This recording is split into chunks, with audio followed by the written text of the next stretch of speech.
Buenos días a todos. Ya comenzamos nuestra presentación. Déjenme compartir nada más, pasar a la parte donde podemos compartir.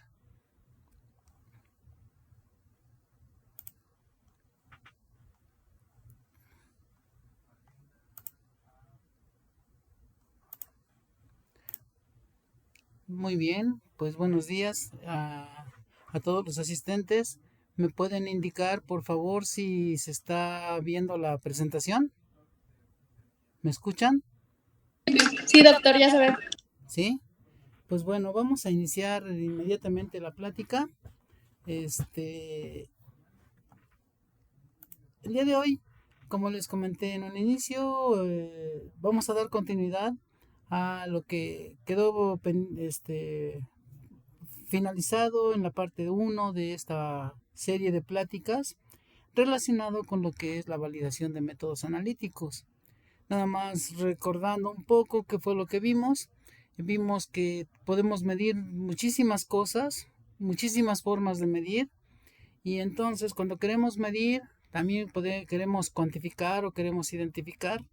Y entonces eso lo hacemos a través de pues lo que conocemos nosotros como métodos analíticos. En las diapositivas iniciales habíamos también comentado que en ocasiones no identificamos adecuadamente los métodos analíticos que nosotros utilizamos para medir. Una clasificación interesante es el del manejo de los métodos cualitativos y cuantitativos que tradicionalmente conocemos, que tradicionalmente manejamos. Sin embargo, sí hay una serie de metodologías que también sirven para cuantificar, pero a veces no las consideramos como una forma de cuantificación.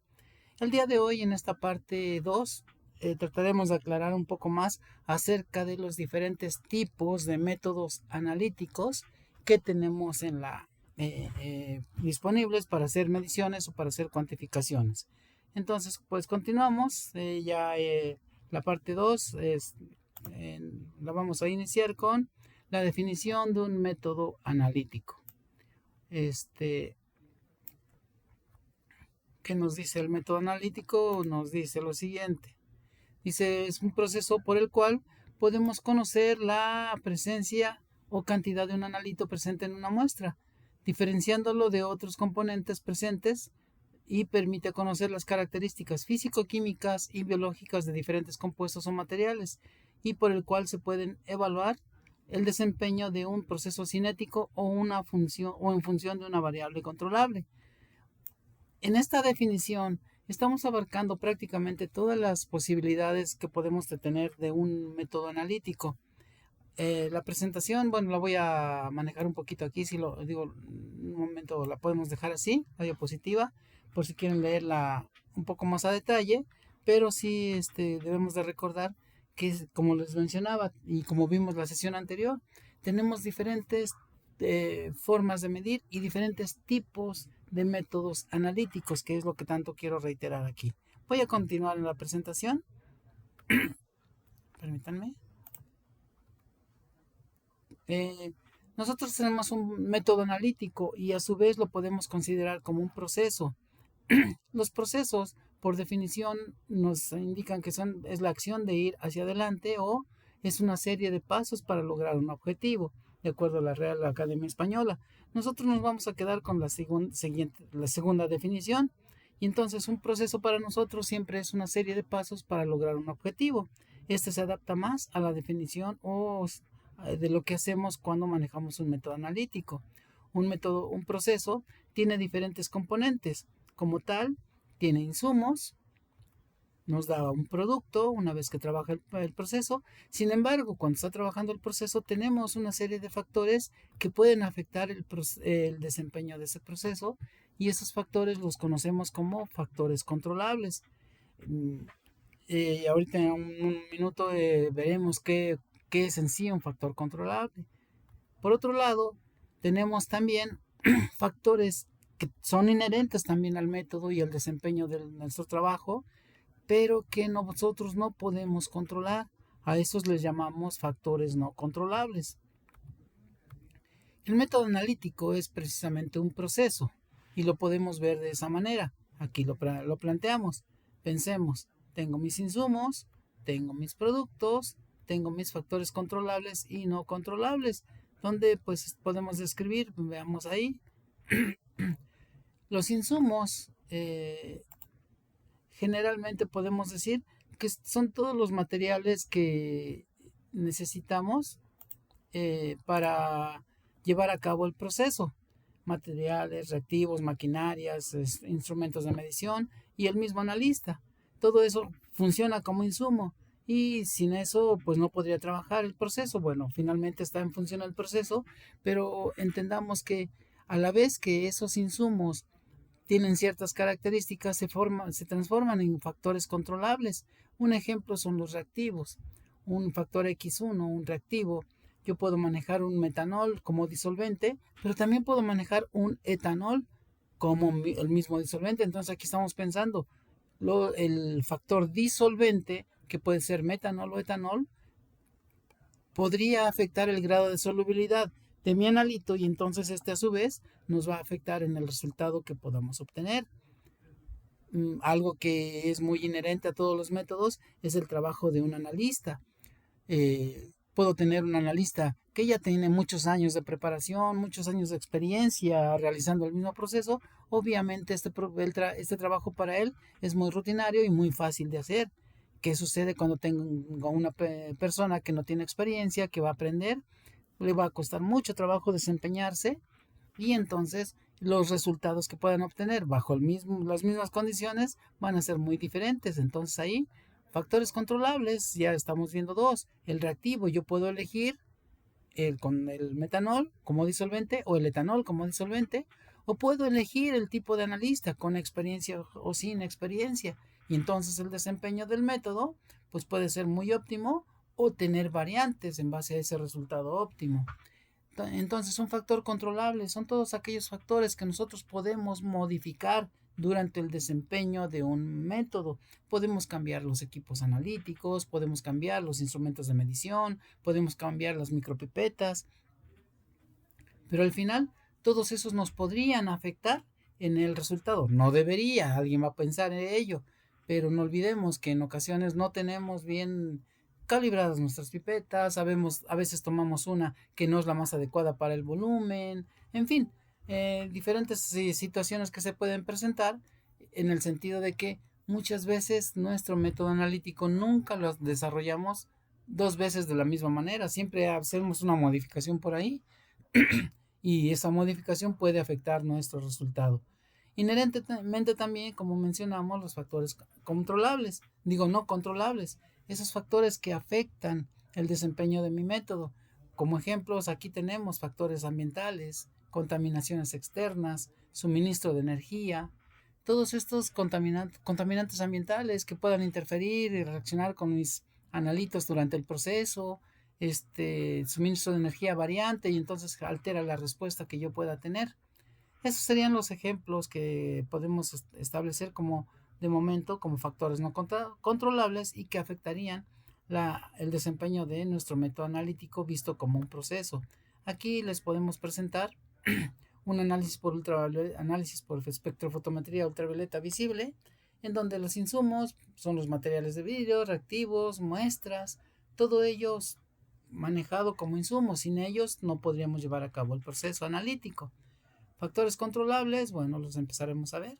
Factores no controlables, ahorita los vemos. Factores controlables, reactivos, analistas, equipo analítico, muestras, el tipo de celda que estemos manejando. Factores no controlables, pues ya mencionábamos, contaminación externa, administración de energía, un tipo de software, porque a veces no tenemos software o a veces sí lo tenemos. El equipo de cómputo, que a veces es el único que tenemos. Y sin ese no funciona nuestro equipo, sobre todo si son equipos antiguos. Y bueno, los productos que podemos obtener en un método analítico son nuestros resultados. ¿Cuáles? Resultados directos, la absorbancia o transmitancia, que son datos que me da mi método analítico o mi equipo analítico. Y de alguna vez, ya que hacemos procesamiento de esos datos crudos, que así también los llamamos, podemos obtener la concentración, que al final es el resultado que nosotros buscamos. Entonces, este sería un ejemplo de cómo se desempeña un método o un proceso analítico. El proceso analítico, entonces, es un proceso utilizado para determinar y cuantificar un analito de interés. Se puede dividir esencialmente en 4 etapas diferentes. Estas etapas las visualizamos, las vamos a visualizar aquí adelante, y cada etapa se puede considerar como un proceso de forma independiente también. ¿Cuáles son esas etapas? La etapa de muestreo. Cuando nosotros queremos hacer un análisis, necesitamos tener una muestra, y entonces ahí es donde entran los procesos de muestreo. Diferentes formas de obtener una muestra que sea representativa de mi población, ese es el primer requisito. Pero también aquí la naturaleza de la muestra va a limitar las formas en que hagamos el procedimiento de muestreo. Pensemos, si la muestra es líquida, necesitamos un frasco o recipiente líquido y con tapa de preferencia, y que ese frasco no afecte la naturaleza de la muestra. Si nuestra muestra es un sólido, pues a lo mejor solo hace falta un recipiente y que esté cubierto. Ahí no tenemos problemas de derrame por algún movimiento brusco. Pero si nuestra muestra es una muestra muy agresiva, en algún momento pongo, por ejemplo, un ácido sulfúrico. ¿Cómo muestreo una pipa de ácido sulfúrico? ¿Cómo muestreo una pipa que tenga hidróxido de sodio disuelto, o el mismo hidróxido de sodio que venga en costales de papel? Es una forma en que lo pueden suministrar cuando está sólido. Entonces, el tipo de muestra va a determinar los materiales con los cuales vamos a hacer el muestreo, los tiempos de muestreo, el tipo de procedimiento de muestreo y, por supuesto, la gente que esté calificada para hacer ese muestreo. Ya desde ahí estamos viendo factores controlables que debemos de cuidar para que el muestreo sea lo más óptimo. En segunda instancia, la segunda etapa es el tratamiento. El tratamiento realmente es la etapa que nosotros utilizamos para obtener nuestro analito a partir de la matriz que lo contiene. La matriz es nuestra muestra. Podemos tener diferentes tipos de muestras: muestras metálicas, muestras de alimentos, muestras de proteínas, muestras farmacéuticas, que finalmente son mezclas de nuestro analito con múltiples componentes que muchas veces interfieren para poder nosotros determinar la presencia del analito de interés. Por lo tanto, ¿qué hacemos? Pues llevamos a cabo diferentes procedimientos para tratar de separar mi analito de interés de esa mezcla, de esa matriz, de esa muestra. ¿Cuáles procedimientos? Pues una precipitación, una solubilización, un calentamiento, una filtración, una centrifugación, una extracción líquido-líquido, sólido-líquido. Todos esos son los procedimientos de tratamiento, y un método analítico puede tener un procedimiento de tratamiento bastante exhaustivo o muy simple, muy sencillo. Entonces, ese tratamiento claramente en cada una de sus operaciones puede afectar el resultado que puede arrojar el método analítico. Entonces, son etapas muy críticas, tanto el muestreo como el tratamiento. Una tercera etapa es la medición del analito, ya una vez aislado, y que lo llevemos a un equipo analítico. La medición aquí, pues, va a depender claramente de la técnica analítica que estemos utilizando. Y entonces ahí, pues, podemos hablar de una técnica analítica muy eficiente o muy apropiada, y algunas no tan apropiadas. Pero al final, nosotros aquí es donde hacemos la medición específica. Es cuando pongo el analito que ya está en solución y la pongo en el espectrofotómetro, o ya está en solución y le inyecto al cromatógrafo de líquidos, al cromatógrafo de gases, o es cuando hago la determinación del pH. Finalmente, aquí es donde hacemos la medición para determinar netamente la presencia del analito. Incluso, obviamente, podemos hablar de una titulación con volumétrica, ¿no? Una determinación gravimétrica. No es una limitante. No olvidemos que estamos hablando de todos los procesos analíticos. Y finalmente, la última etapa, el manejo de nuestros datos. Los datos que obtenemos generalmente son datos crudos. dependiendo de la técnica analítica, podemos obtener una metodología de un resultado ad hoc a la técnica analítica. Pensemos en espectrofotometría ultravioleta visible, obtenemos, como lo vimos hace rato, nos da el equipo de espectrofotométrico, nos da transmitancia y absorbancia. Esos son los datos crudos. Un equipo cromatográfico de líquidos, de gases, generalmente manejamos un cromatograma y en el cromatograma determinamos áreas y alturas. Esos son los datos crudos que nos da el equipo. ¿Qué hacemos con esos datos? Bueno, nosotros generalmente los procesamos, los llevamos a una curva, o los comparamos con un estándar de referencia y los transformamos a un resultado indirecto que puede ser mi masa, mi concentración de solución o algún resultado que nos interese en particular, porque finalmente, lo volvemos a reiterar, tenemos múltiples procesos analíticos y todos tienen cabida aquí. Entonces, eso es una parte muy, muy importante en el manejo de los datos. Ahora, algo que quiero reiterar es que siempre que queremos hacer un método o manejamos un método cuantitativo, casi siempre asumimos que debemos de tener una curva de cuantificación y esa curva de cuantificación tiene que ser una línea recta. Bueno, más adelantito trataremos de visualizar que no es una línea recta y el único modelo matemático que me va a permitir determinar o transformar mis datos crudos en concentración. Hay mucha teoría acerca de la proporcionalidad entre una concentración y la respuesta que nos dan los métodos analíticos. Y entonces eso nos limita muchísimo. Bueno, no nos limita, nos da una gama de posibilidades para obtener diferentes modelos matemáticos para poder hacer las transformaciones de datos crudos a datos ya en concentración. ¿De qué va a depender? Mucho va a depender del tipo de método analítico que estemos manejando. Esto lo iremos viendo más adelante, pero ya de entrada estamos viendo que el manejo de datos también va a ser relevante. Va a ser muy, muy importante la forma en que manejemos esos datos. Entonces, son 4 etapas que en las cuales nosotros podemos separar, dividir nuestro proceso analítico y todas estas etapas son muy, muy, muy importantes. Entonces, continuando un poco con la presentación, aquí tenemos una pequeña descripción de todo lo que estábamos mencionando y aquí en el manejo de datos al final la proporcionalidad entre la concentración y la respuesta. Podemos tener curvas de línea recta, pero también podemos tener problemáticas en los límites de la cuantificación. Por la parte alta, una saturación del detector, por la parte baja, un problema de sensibilidad.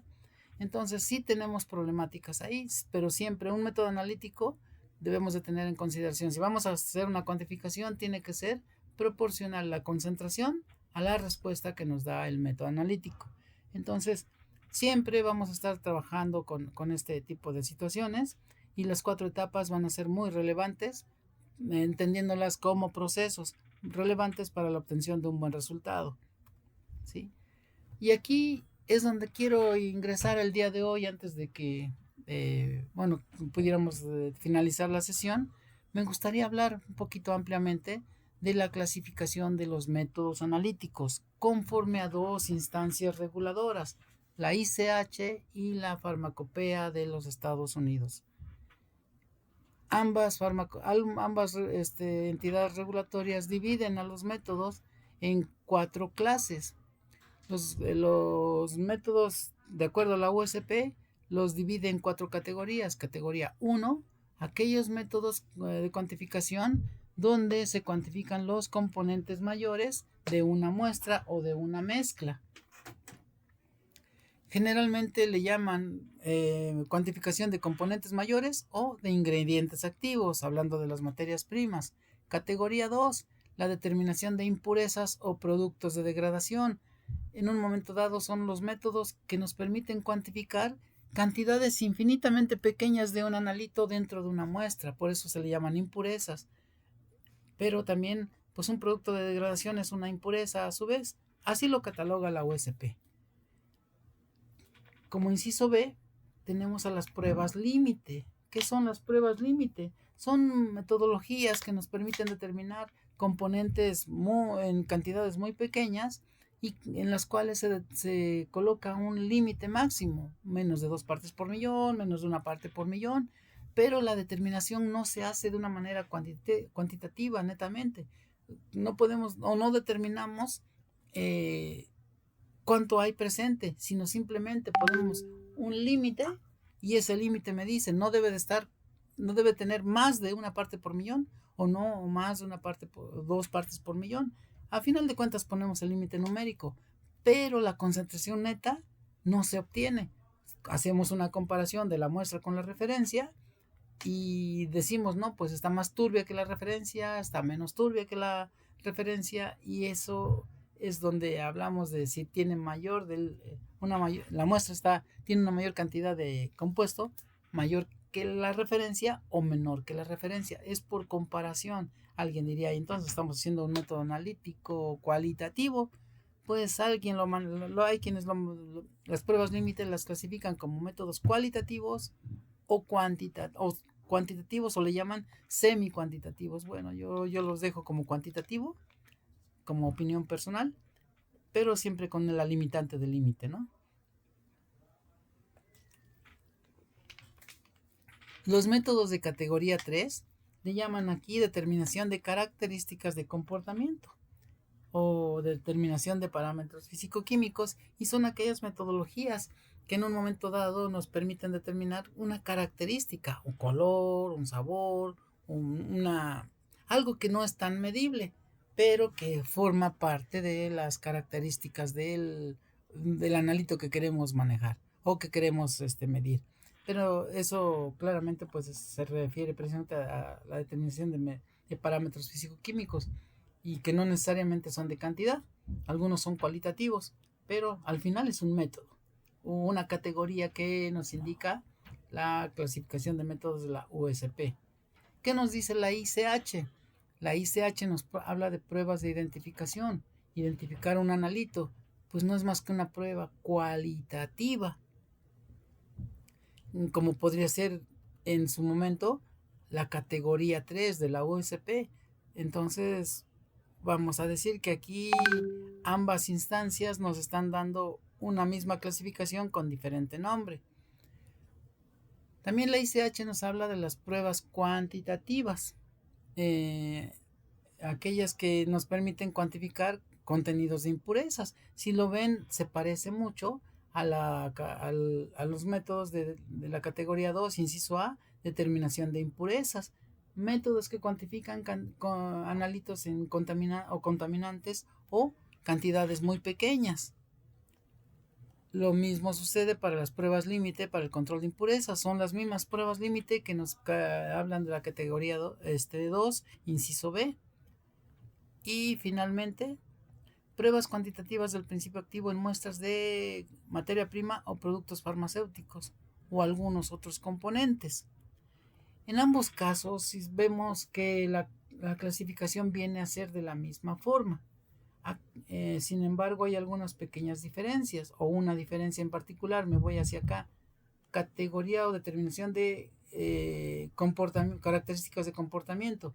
Aquí ya no reiteré algo, y esto es lo que quisiera yo que midiéramos o entendiéramos.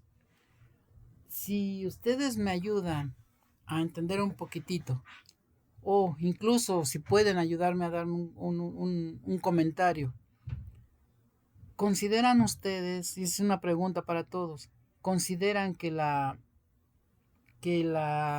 determinación de la velocidad de degradación de un medicamento conlleva el uso de un método analítico, o en sí necesita un método analítico para medir la degradación o caracterizar la degradación de un medicamento? ¿Implica que tenga que estar dentro de estos métodos analíticos? Quiero decir, si todavía no se entiende la pregunta, Medir la degradación de un compuesto, de un medicamento, es un método analítico, así de manera directa. ¿Alguien me quisiera contestar?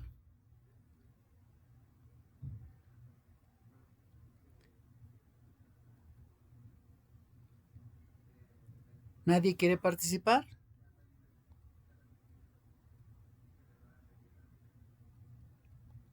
No, no hay voluntarios. No hay nadie presente, nadie que quiera hacer algún comentario. Qué extraño. Hace rato había gente por aquí. Pero bueno, fuera de ello, tengo otra pregunta. Y la voy a dejar en el aire también, quizás se queda. La forma en que crecen los microorganismos. Y si podemos hablar de diferentes cepas. Microorganismos que son bacterias, por ejemplo. ¿Cómo crecen las bacterias? Podemos caracterizar lo que llamamos su curva de crecimiento. Esa es la forma en que yo mida su crecimiento, es un método analítico. Si lo comparo con el crecimiento de hongos, con el crecimiento de protozoarios, estoy utilizando un método analítico. Eso, si de alguna manera no me ayudan a responder, tal vez porque no lo visualizan, debemos de entender que son métodos de comportamiento. Estoy visualizando cómo se comporta la degradación de un compuesto químico. Hablemos, tabletas de ácido acetilsalicílico se degradan a ciertas condiciones, se degrada muy rápidamente, un 10% en 2 días a una temperatura de 36 grados centígrados, o el tiempo de caducidad de todos los medicamentos. Hablemos de alguno de ellos, que después de 2 años se degradan el 10%. A ver, para uno se degradó en 2 días el 10%, para otros se degrada el 10%, pero en 2 años. Obviamente estoy viendo un comportamiento, estoy comparando dos comportamientos diferentes de la misma determinación. El crecimiento de bacterias con hongos y parásitos. Las bacterias crecen rapidísimamente en un día, en horas, mientras que los parásitos a veces requieren 5 días, una semana, y no se diga los hongos más de 15 días. Estamos comparando comportamientos, estamos midiendo comportamientos. Esos son los métodos analíticos de categoría 3. Podemos ejemplificar algunos más para ya pasar a las siguientes diapositivas, pero no dejando de lado el hecho de que pues podemos hablar de otras metodologías que también son métodos, pero nosotros no lo visualizamos. Cuando medimos el efecto farmacológico de un compuesto en un organismo vivo, ya sabemos que hay fármacos que son muy potentes, hay fármacos que son poco eficientes o de baja eficiencia farmacológica. Entonces medir la eficiencia y medir la potencia, curvas dosis-respuesta, claramente son métodos de comportamiento. Entonces esos son los que caen aquí en la categoría 3. Y esa categoría no la tiene la clasificación de la ICH, porque aquí no vemos métodos que midan comportamientos. Entonces, entre que las dos instancias regulatorias nos clasifican las metodologías, ya estamos viendo que hay metodologías que no identificamos de una manera rápida o simple, y que al final es una metodología analítica, y que por lo tanto pues es un proceso analítico que nosotros necesitamos llevar a cabo cuando requerimos medir un comportamiento, digamos, hablando en el caso de la categoría 3 de la ICA, de la USP que estábamos viendo hace unos momentos. Y entonces pues aquí ya les pongo como unos ejercicios. Estos los vamos a dejar ya en la red, los vamos a subir para que ya puedan trabajar con este material. Permítanme un momento.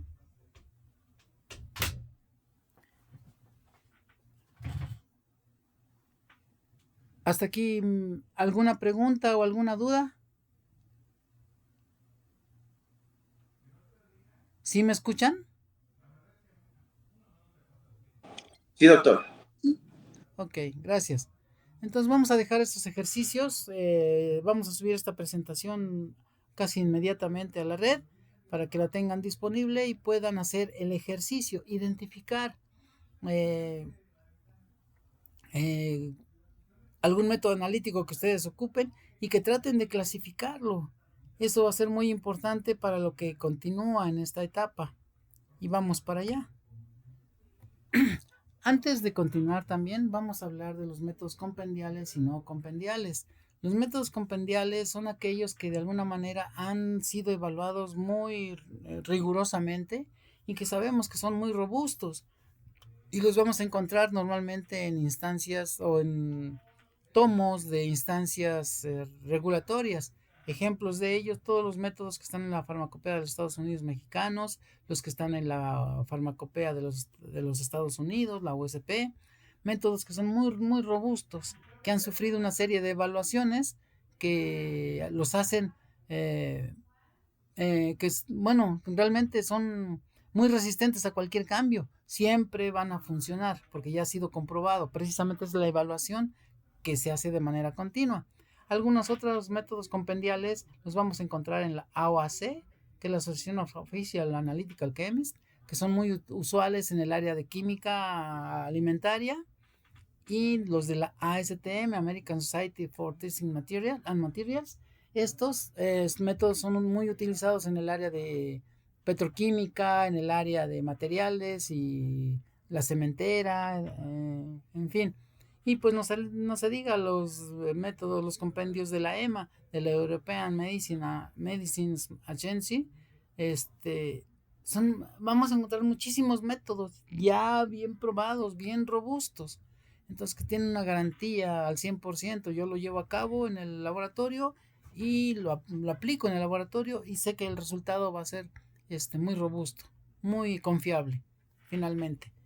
Estos serían los métodos compendiales, aquellos que de alguna manera han sido evaluados de una manera muy agresiva, muy estricta, muy rigurosa. Métodos no compendiales son aquellos que nosotros encontramos en diferentes fuentes, por ejemplo, los que están en manuales específicos de cada laboratorio, ya sean de investigación, de docencia o laboratorios profesionales que se dedican a dar servicio, pero que los desarrollan específicamente ahí. Ese no es un método compendial. Aquellos escritos en artículos de revistas científicas, y a veces de esos métodos ya sabemos que son desarrollados sobre todo en laboratorios de investigación. Bueno, finalmente son métodos no compendiales, aunque nosotros queramos instaurarlos, a veces tienen ciertas variabilidades. Y aquellos desarrollados para un propósito específico de manera particular.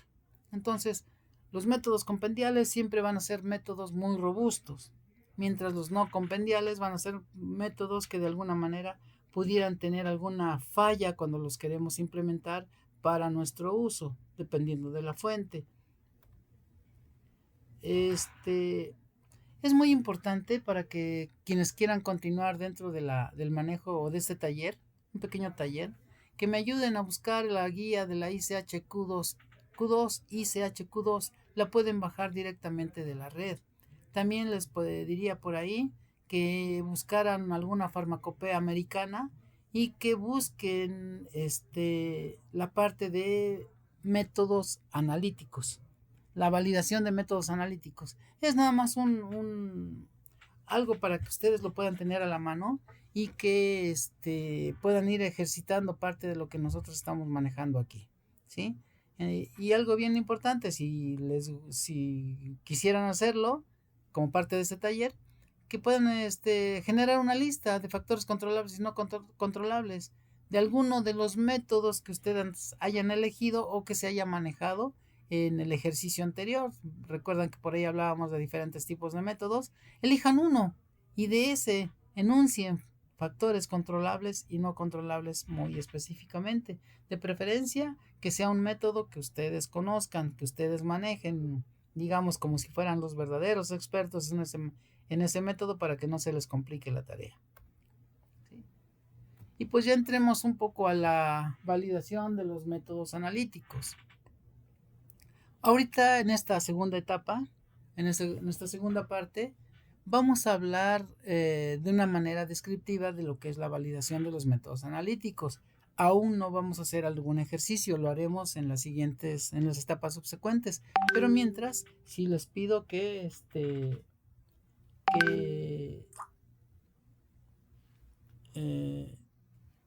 sí les pido que pues me vayan siguiendo y que puedan ir aportando, ojalá que participaran, me gustaría mucho, con algunas dudas o algunos comentarios. Pero bueno, vamos a continuar ya con la siguiente diapositiva y ya vamos a empezar a hablar de la validación de los métodos analíticos. Digo, si hasta esta parte entendimos que tenemos muchas formas de medir, tenemos muchas formas de determinar la presencia de un analito, hay una variedad muy amplia de métodos. Ya los vieron, los podemos clasificar de acuerdo a la ICH, a la USP y ahí identificar mi tipo de método, el que yo estoy manejando, el que yo quiero. Para eso son los ejercicios que tratamos de dejarles y que ustedes manejen. Porque cuando hablamos de la validación de un método analítico, pues tenemos que entender en primer lugar qué es la validación. Y entonces eso implica la parte 3. Hay muchas definiciones de validación de métodos analíticos. Voy a leer algunas de ellas y yo les voy a comentar con cuál me quedo. Dice, la validación de un procedimiento analítico es el proceso de la determinación de la adecuabilidad para proveer datos analíticos. Fue una definición por allá de 1986. Aquí yo traté de leer lo más sustancial para dejar un poquito en claro que la validación es otro proceso. O sea, tengo ya mi procedimiento analítico. Ese es mi método de determinación, el que yo tengo, pero lo voy a revisar mediante otro procedimiento. Segunda definición, la validación es la evidencia formal y sistemática de comprobar que un método cumple con los requerimientos para probar un producto, cuando ese producto es sometido a procesos definidos. Nuevamente, entendemos que la validación es como una revisión de un proceso analítico. En la norma 059 del 2015, para nosotros muy conocida, que son las buenas prácticas de fabricación de medicamentos, ¿qué nos dice la definición de validación? Dice, la validación de métodos es el proceso de demostrar que los procedimientos analíticos son adecuados para su uso específico.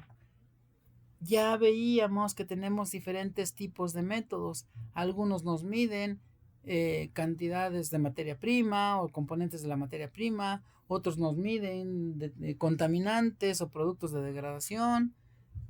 Y otros pues nos hacen mediciones de identidad. Entonces yo tengo que tener un método analítico específico para un uso bien determinado.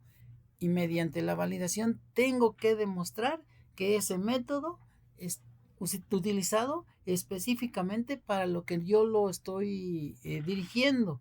Y eso es lo que nos dice esta definición. Entonces, para su uso específico y para que ellos ya que ellos soportan la identidad, calidad, pureza y potencia de fármacos y productos farmacéuticos.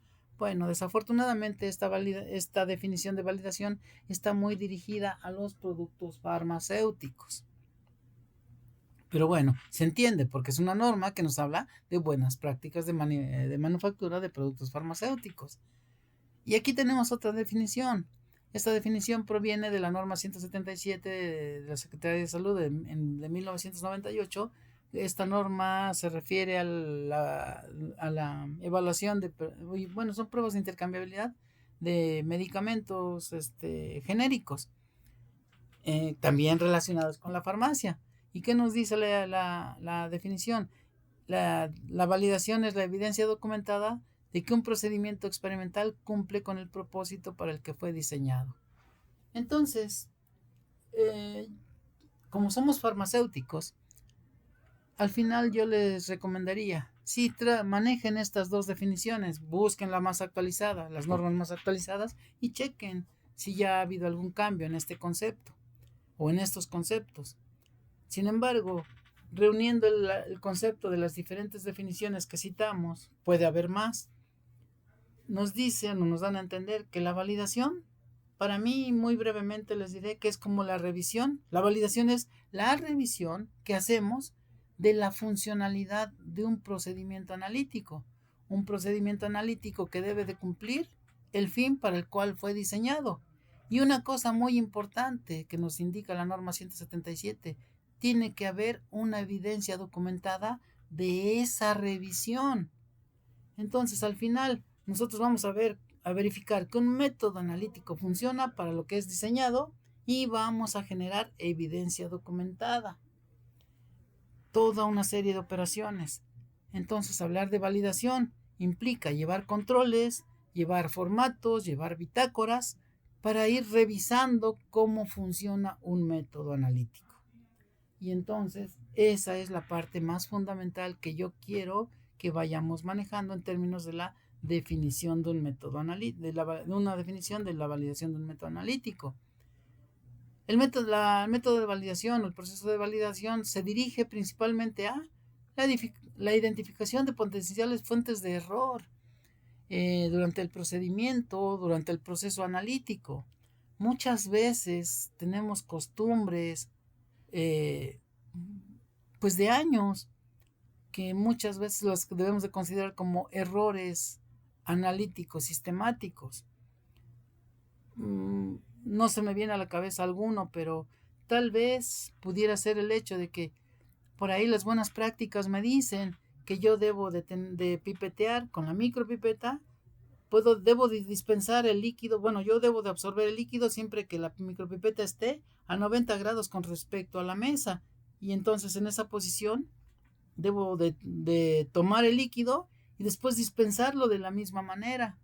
Sin embargo, cuando estamos trabajando de forma rutinaria, les puedo asegurar en un 90, 95 y hasta un 99% que muy pocas gentes pipetean de esa manera, con un ángulo de 90 grados, tener la micropipeta con un ángulo de 90 grados con respecto a la mesa.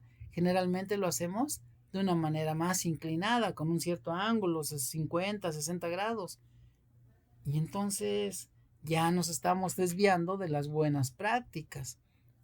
Ese puede ser un error potencial y que lo podemos visualizar cuando estamos viendo nuestros resultados durante la validación. Entonces, no solamente vamos a identificar el método, el error, lo vamos a cuantificar. Ese es uno de los fines de la validación, cuantificar qué tanto nos estamos desviando de las actividades que deberían de ser las más adecuadas para el desempeño de nuestro método analítico. Entonces, aquí lo decimos de una manera más centrada. Un método de validación describe en términos matemáticos y cuantificables las características de comportamiento de un ensayo analítico. ¿Cuáles son los propósitos del método de validación? Identificar fuentes potenciales de error, determinar si el método es aceptable para el uso previsto, establecer las bases de que el método pueda ser utilizado para decisiones de mercado. Aquí esto es muy importante. A veces a nosotros nos parece muy, muy simple decir, bueno, yo quiero una curva de cuantificación con una R de 0.99. Estoy hablando de dos nueves, 0.99. Y con eso, pues ya 99.1, ya pasa, mételo. Pero si nuestro producto va a ser exportado, el producto farmacéutico va a ser exportado a Estados Unidos, donde la FDA es bien rigurosa, y entonces el método analítico que vayan a utilizar allá no está diseñado para ser todavía más riguroso. Allá la R que están pidiendo es de 0.99. Y resulta que cuando enviamos las condiciones del método analítico para allá donde nos están comprando el producto, lo ponen en práctica.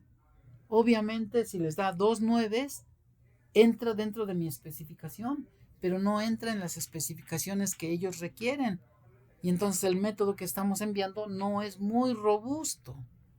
Siempre nosotros aquí en México tendemos a ser muy laxos a la hora de generar nuestras especificaciones. Y este es un problema muy serio.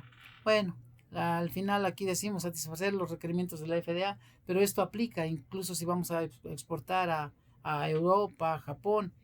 tratemos de ser muy estrictos, muy rigurosos, y eso lo podemos obtener mediante la corrección de variantes que tengamos en el procedimiento, de manejar los factores controlables que afectan mi respuesta, aquellos factores que son críticos y que entonces me ayudarán a obtener un resultado, entre ellos mi R, que es un resultado, sea más robusta. En vez de que tenga 2 nueves, que tenga 3 nueves y, ¿por qué no?, hasta 4 nueves, si corregimos el efecto de alguno de los factores controlables o incluso no controlables que afectan mi resultado.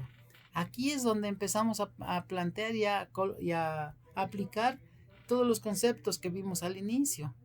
Entonces, sí, quisiera que pudiéramos entender esa parte. Y ya un poquito para ir finalizando la presentación el día de hoy, en esta parte 2, pues vamos a hablar de los que, vamos a describirlos nada más. Vamos a describir lo que llamamos parámetros de validación. Un método tiene una forma de desempeñarse y yo puedo medir ese desempeño. Hace unos minutos poníamos un ejemplo.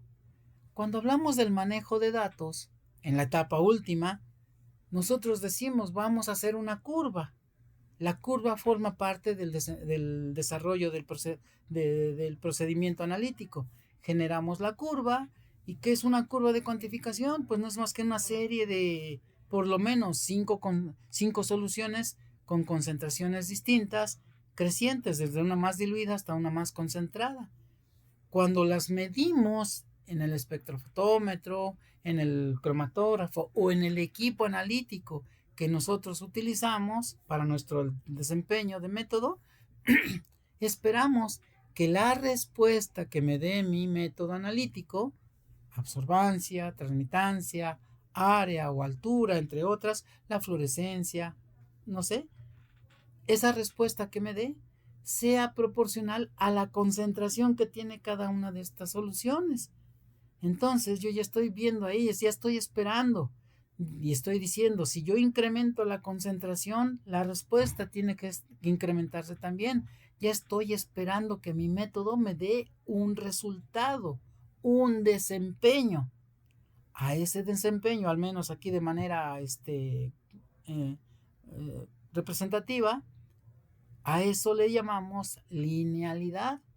Yo espero que cada vez que haga uso de mi método analítico y cada vez que yo lea una serie de soluciones con concentraciones diferentes, espero que me dé respuestas que sean crecientes o proporcionales a la concentración. Entonces, ahí estamos midiendo la linealidad.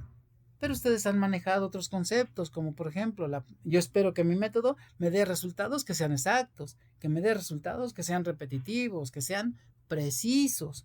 También estamos hablando, y eso lo dijimos hace un rato, que mi método sea robusto, que yo lo puedo utilizar aquí y en China, y que siempre me dé los mismos resultados.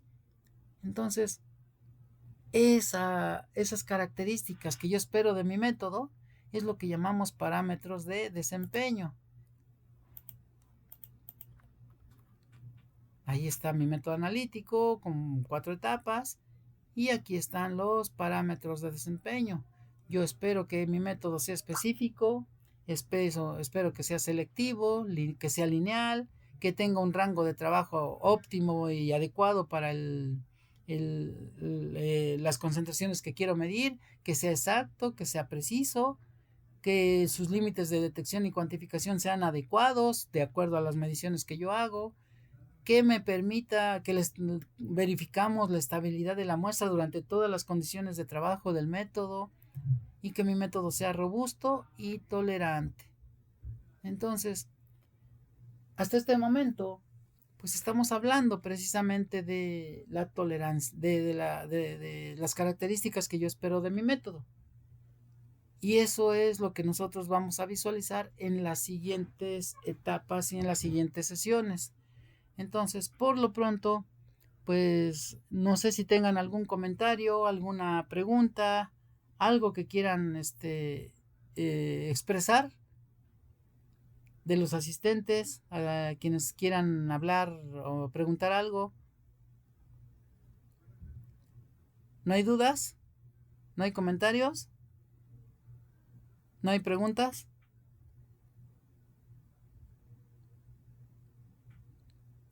Bueno, creo que no tenemos preguntas.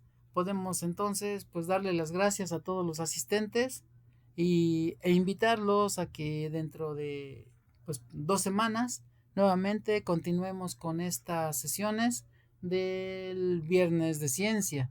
Y por supuesto que dirijan sus preguntas, sus dudas a los correos que ya en algún momento hemos presentado.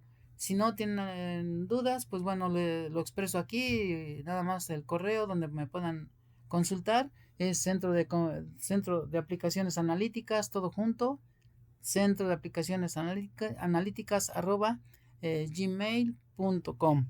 Ahí con todo gusto estaremos respondiendo todas sus preguntas.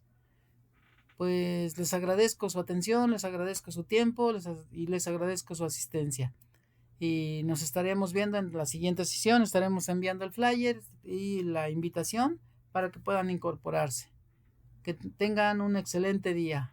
Hasta luego.